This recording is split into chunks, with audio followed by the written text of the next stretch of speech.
Within like 90 days, I had 300 people sign up. I didn't have the manpower. I didn't have the systems. I didn't have anything. Before you hire, you document. If you serve everybody, you serve nobody. So thank you so much, Alex, for jumping on the first inaugural podcast. Maybe it's the last. We'll see how well it goes. But I met you because I was trying to pitch you some services. I'm an operations guy. I deal with fires and Highlevel all the time. And I was talking with you and I'm like, I can't help this guy. He's good. And I'm like, this is so weird that I'm like, we need to study you for science so that other people can maybe learn. So welcome to the Documentation and Operation podcast. Thank you, man. That's a huge introduction right there. Hopefully I live up to it. I'm excited to share what I've learned along the way being a high-level agency owner for the past 6+ years. Made a lot of mistakes along the way, and I think we're in a really good spot right now. Tell us about your agency and what you do for your clients. Yep. So long story short, I've been in the marketing game for over probably 15 years now. During the pandemic, my phone started ringing off the hook with insurance agents who needed help with their marketing. And I was at the time duct taping all these different pieces of software together, right? It's like ClickFunnels for this, email. I found Highlevel and I was like, oh, sweet, we can use this for ourselves. And then we were using it internally for all of these launches that we were doing. And then I was like, hey, we should, and the guy on my team, he was my operations manager at the time named Ryan. And he was like, hey, they have a white label version. We should white label it because that way we can like build on the name and it sounds a lot cooler than Highlevel. And I'm like, so we came up with the name Agent CRM. We wanted to leave it broad so that it could be like real estate agents or something in the future. We never went outside our niche, but anyway, so that's where Agent CRM came to be. And we were crushing it on the marketing side for years. And when I first launched, this is actually really wild. When I first announced that I had a CRM for insurance agents called Agent CRM, within 90 days, I had 300 people sign up. So when you talk about scale, we were not prepared. I say like usually most of the agencies, people like want to get 100 clients. And I say, no, you don't want that. Yeah.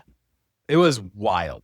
And I saw the opportunity for software because I've done some software stuff in the past. I saw the opportunity here. And so I was in there answering customer support tickets and figuring out where people were struggling. And it turned into me hiring a customer support person and just kind of growing from there. But I was just drowned immediately with way more people that wanted to work with me than I was prepared for. And it taught me a couple of things right away. It taught me, number one, when you position the software as solving their biggest problem, then at the end of the day, that's what they're looking for, is something to solve the pain point. They don't care about features or any of that stuff. It's just, oh, this solves the problem. I want it. But the second thing is, at least in my niche, and I'm guessing this is true for most, is that the setup and activation of the software is by far the biggest pain point getting them to stay. And so our huge churn was if we couldn't get them seeing results within the first 5 days, they were out. So there was very little patience for a new piece of software. So how many people decisions that we made? How many people were in your team? Was it just you and like a VA or two? What was the team size for those first 300? Well, we were a 7-figure marketing agency when we launched Agent CRM. So it was a pretty large team, but at the time it was just, I think 2 of us were on Agent CRM. But that's because when we launched it, I think we had maybe 100 accounts on there and they were doing what we told them to do, right? We weren't like, here's Agent CRM. We're like, we built this marketing campaign. Here's your leads. Here's where to find the emails and texts that are going out. Stay there. So there was no learn how this all works. It was like, here's what you got. Just use that. And then when we announced it to our list and said, hey, we have this software, you should come check it out. We had an extra, like I said, like 300 people that signed up and we're like, oh, this is crazy. We were not prepared. I didn't have the manpower. I didn't have the systems. I didn't have anything. And so it was trial by fire, bro. It was a lot. We had way too few people working on that. Like I said, I was answering customer support questions at first, just because number one, I wanted to see what was going on, but also number two, there was nobody else to do it. There's an important question I always love kind of digging into, which is the scale, and then the people, right? You're saying, hey, we didn't have the people, got Yeah. an influx of people. Is the solution as simple as just, let's just go and hire 10 people and we'll be good? Or was there some No. complications with that at all? One of the best things we did at the beginning was I realized that we were falling behind, and we did two things that really helped. Number one, we hired Extendly. That was a huge game saver for us, man. That was just a great service. We don't use them anymore only because we've brought it all in-house, but having Extendly as that third party with the live chat in the app, unbelievable. Highly recommend. And then we knew we were looking around the room like, all right, we got 3 people on our team here for Agent CRM, and there's hundreds of agents that want to get onboarded. How are we going to do this? And we started doing everything in groups. And so that was another big thing, because then that allowed us to scale and continue scaling because we had a lot more room to be flexible to grow, right? So, because if we had a room and we were ready for 10 agents, even if only one showed up, that means that we weren't just sitting around. There wasn't like, even if people didn't show, it was still a very productive hour. And so being able to support people in groups like that was a big benefit for us. So let me just make sure you're saying like group onboarding and Mhm. group support call kind of thing. Yep. Yep. Oh, that's pretty cool. Open office hour calls, group onboarding. And it only works because we are very niche. We only serve insurance agents. And we know insurance really well. We have great pre-built assets for them. And so it's not we're going to show you how Highlevel works onboarding call. It's here's what we built for you. Here's how it works. And then go ahead and use it. And how can we help? We have a huge support army now. And so because we have so many users and we're really trying to grow our footprint in the space, but we still rely on group calls. We do offer one-to-one. That's one of the things that's kept us alive, I think, in this very competitive space, is our users get an unlimited amount of one-to-one help if they upgrade to our pro level. But allowing the group was awesome.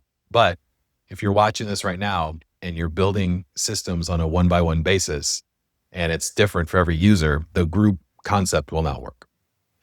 It's really funny you say that, right? Because it's scary. One-on-one does not sound scalable. Like if we're No. talking scalable, but I don't know if you probably know this. I came to this realization about a year or two ago that if you're working with actual businesses, they got stuff to do, man. 100%. Like Yep. if they're able to use one-on-one enough that it actually becomes a problem, you probably onboarded the wrong person.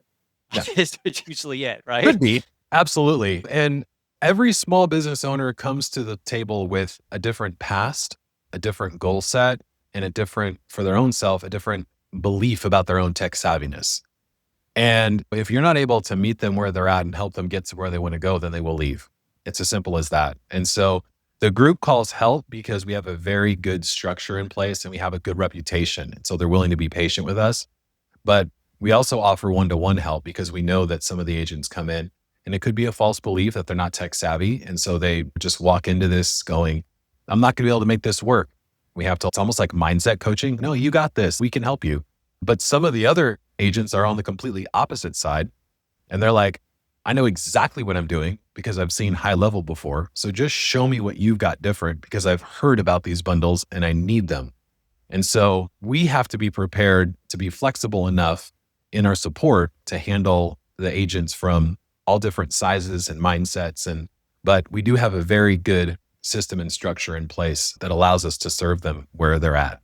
But again, the big thing that's allowed us to grow and stay growing, so far this year, we've grown 18%, which is awesome.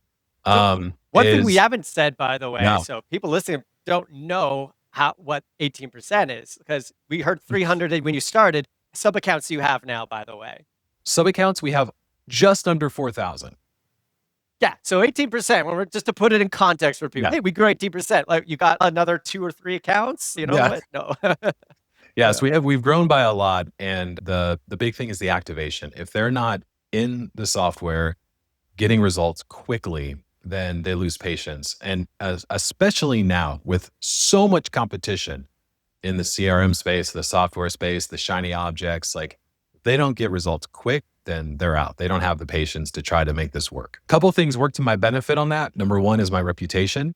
People in the insurance space do like they know who I am at least. And so they're willing to usually give me a little bit more grace.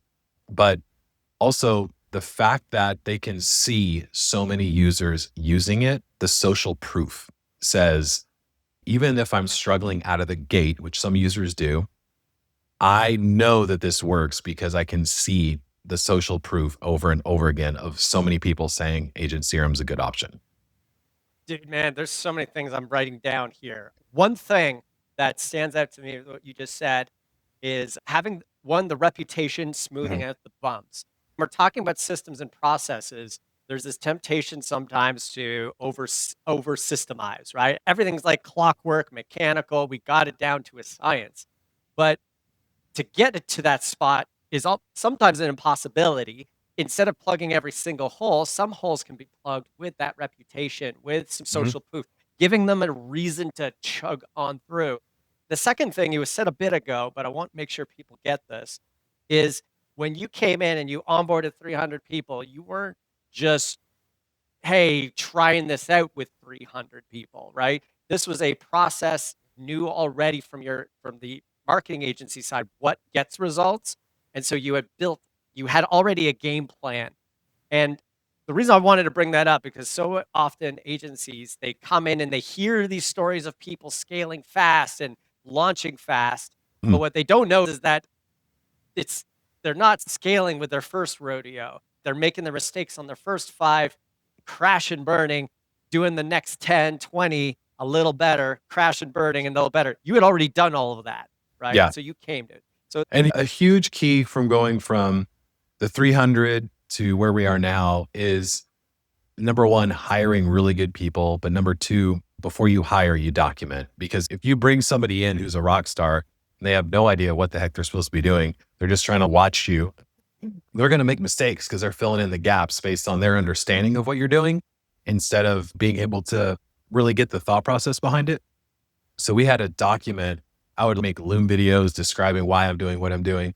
And then 3 years ago, I brought in Will Winter, who was my COO, and he just completely took our operations to the next level. Everything is documented. Every single role on our staff has a very specific set of responsibilities, tasks, KPIs to check. This whole thing is a pretty well-oiled machine. And if it wasn't for that, then all the good people that we bring in would flame out because they wouldn't have a process to follow. They would get frustrated and I would get frustrated because they're not reading my mind. And so scaling requires people, but people require documentation. cool. So documentation, you said the magic word. It gets me, I get all perked up on that one. So on that side of, let's put yourself in those first 300, right? You're still trying things out. When do you start documenting for you? Do you kind of make a documentation of the plan first right away? Do you try one or two things first, iterate a couple, and then, okay, this Mhm. is good. Then we go. How do you approach Yeah. that? When do you start? So for me, for the first couple of years, it was a lot of, so I was really well known in the space because of a specific marketing campaign called the giveaway funnel. And so that's why people were coming to me. That's what made us the 7-figure and above mark was the giveaway funnel. And so that was the system that we had in place. And then we were adding on new workflows and things like that. I've been in high level since it was campaigns and triggers. They didn't even have workflows. So we were building campaigns, setting up triggers, doing all this thing. And we're just trying to build it a little bit on the fly based on user feedback. And for us, I don't think we really had good documentation until I decided to go all in on Agent CRM, which was about a year and a half after we launched it. So then I went, okay, we got to get really serious about this and I need to document this. And so I had great people on my team, a girl named Jeremy in the Philippines and Ellen, who is now retired. And they really helped me document the processes and make sure that the next team members that we hire are able to come in and get rocking and rolling. And then, like I said, about 3 years ago, so about a year after we started documenting, Will came in, looked at our documentation, was like, okay, this is a good start, but we got to take this to the next level. We got to really build out all the SOPs and everything else related to this. And he got really deep and nerdy with it. And so now the good news is we have a process where we can bring on a new support team member or tech team member. And within 2 weeks, they're able to get our SOPs. They've been shadowing team members and they're able to step in, and our users don't know the difference between someone who's been here for 2 weeks or 2 years because they got the process.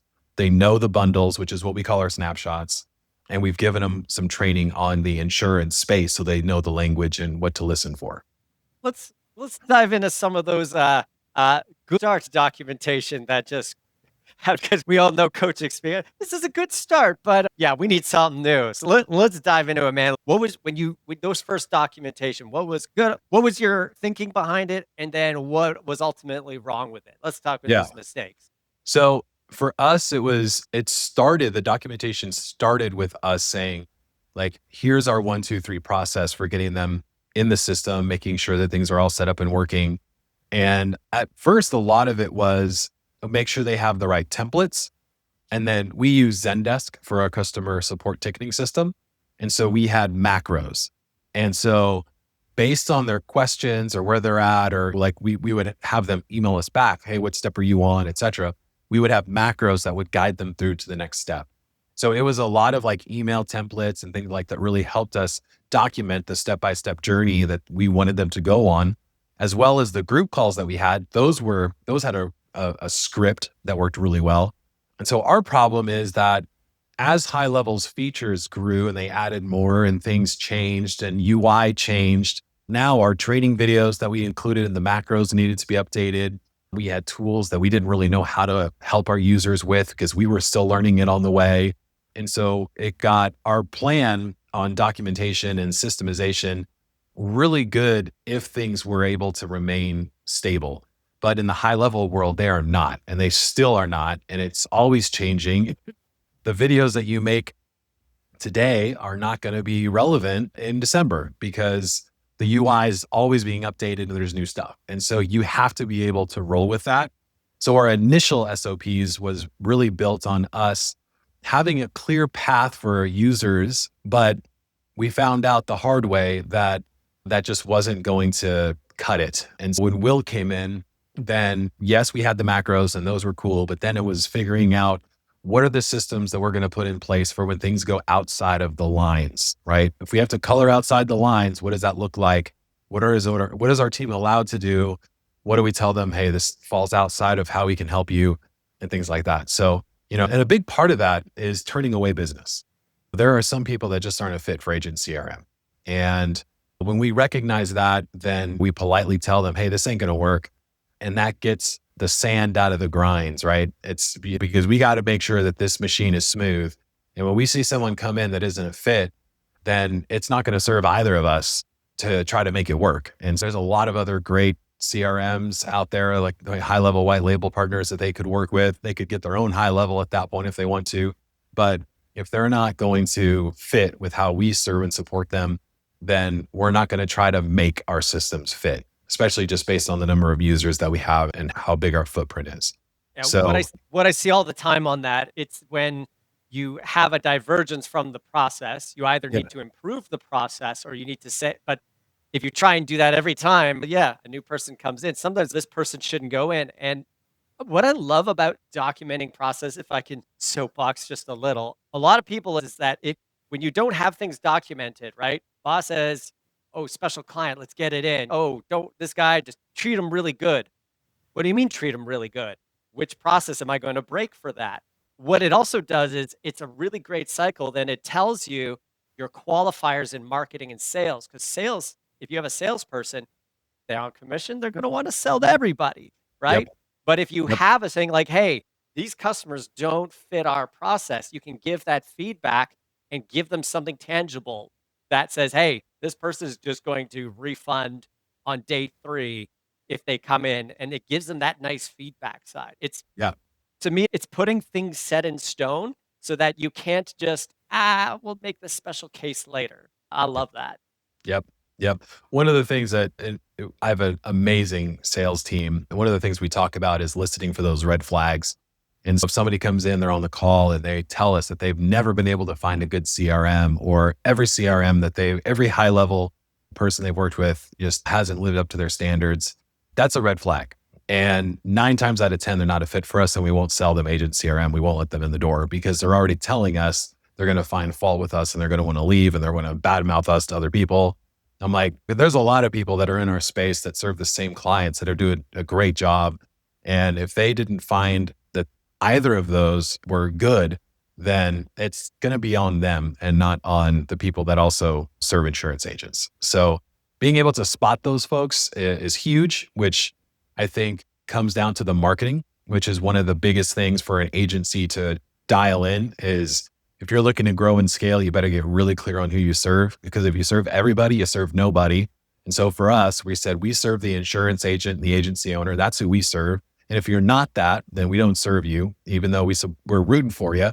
You're just not a fit for Agent CRM. And so being able to get really clear on who we serve and how we serve them, because in the insurance space, there are agents that are looking for very specific things. They have a different pain point. And we really focus on the sales and marketing side, the automation, the AI. Other agencies are looking for different things. They have different pain points that they're looking for, whether it's really cool but complicated systems on the back end or a really stripped down version for their agents.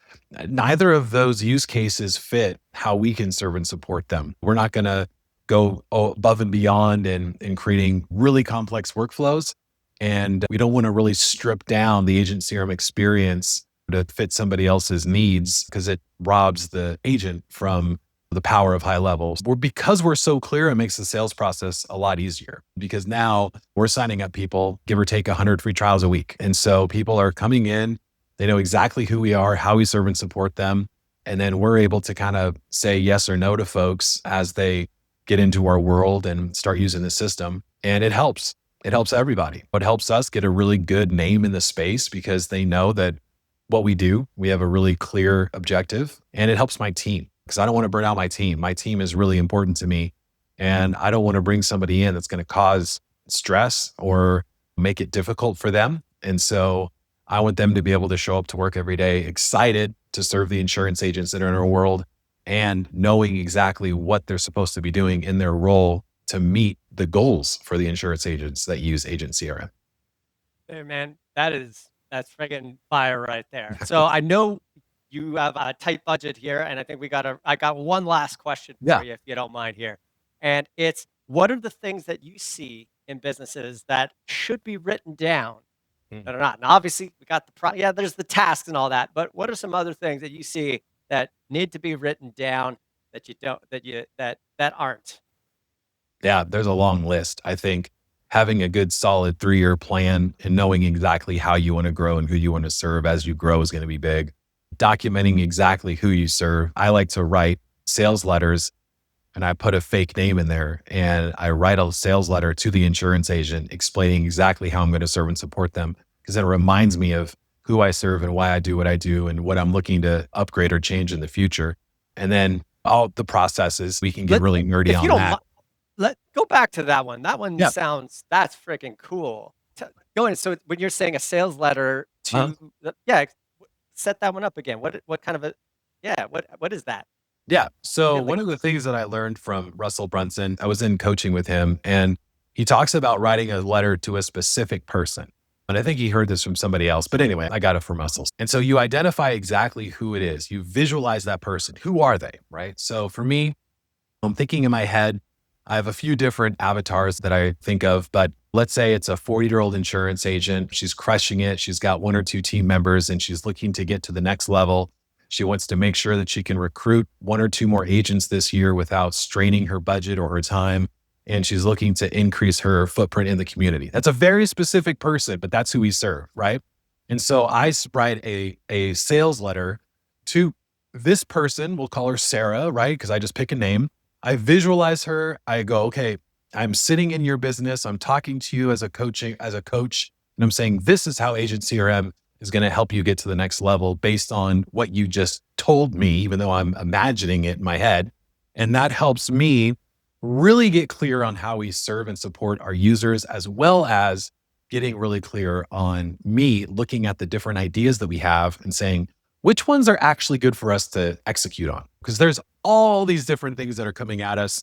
We could talk all about the different high level tools and which ones I use and don't, but there's so many different shiny objects. But when I'm clear on who I serve and how I serve them, then it makes it really easy for me to decide which things I'm going to say yes to, whether it's the clients or the tools. And then when my sales team talks to these people, like insurance is huge, man, but we're really clear on who we serve and we attract those people. And so we can speak really intimately about their business, telling them problems that they didn't even bring to the table yet, because we know who they are at such a deep level. And because of that, we're able to really show them that we know what we're talking about and earn that trust by, again, telling them more about their business than what they told us on that sales call. So yeah, that's where the sales letter idea came from. And because it completely changes the game, but we can talk more about that. I know you have to get going. I appreciate the time. There's been a lot of things that I've been written down, and and happy documenting, man. Keep doing it because you're crushing it. Yeah, thank you. Thank you for having me on, man. Episode 1, let's go. Episode number 1 forever. All right, take care, buddy.